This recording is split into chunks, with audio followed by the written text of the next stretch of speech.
नमस्कार। किसी भी भाषा में हमारी लिखावट सुंदर हो, इसके लिए उसके वर्ण सुंदर सुंदर लिखे जाने चाहिए। गणित में हमारी लिखावट अच्छी हो, इसके लिए अंक सुंदर होने चाहिए, और अंक तो 10 ही हैं।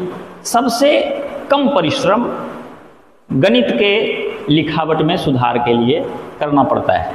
और देखें हम अंकों को, 1 मतलब 1, 2, 3, 4, 5, 6, 7, 8, 9 और 0। सवाल उठता है, इसको पहले लिखना था, बाद में क्यों लिखा? 1 से स्टार्ट कर दिया, इसको बाद में लिखा। और दूसरी बात यह, जब हम इसके विस्तार में जाएंगे तो पूर्ण संख्या और प्राकृत संख्या, तो गिनती की संख्या को प्राकृत संख्या कहते हैं। गिनती 1 से शुरू होती है, इसीलिए 1 से लिखना सिखाया जाता है। और फिर बाद में यह बता दिया जाता है कि यदि गिनती की संख्या में शून्य को भी शामिल कर दिया जाए तो उसे पूर्ण संख्या बोलते हैं। यदि शून्य 1 से लिख रहे हैं तो प्राकृत संख्या है, नेचुरल नंबर्स, और यदि 0 से लिखना शुरू किए हैं तो वो पूर्ण संख्या है, होल नंबर्स।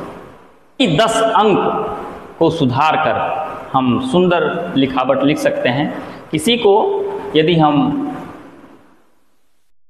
नंबर आप पूछें 7, 5, 2, 8, 3, मान लिया इतना लिखा, इसी को लोग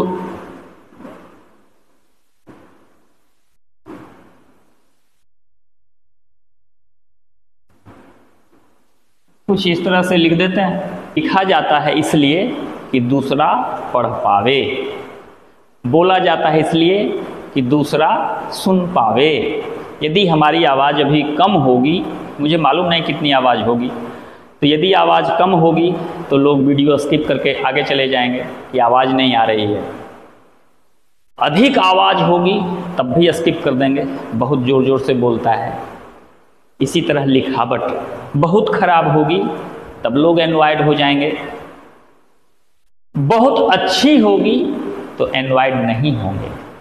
और कल भी मैं बताया था, लिखावट 3 तरह के, अच्छे, मध्यम और खराब। तो मध्यम लिखावट ये है, इससे भी सुंदर लिखावट हो सकती है। अभ्यास जो करेंगे उन्हें वो मिलेगा। बस आज इतना ही।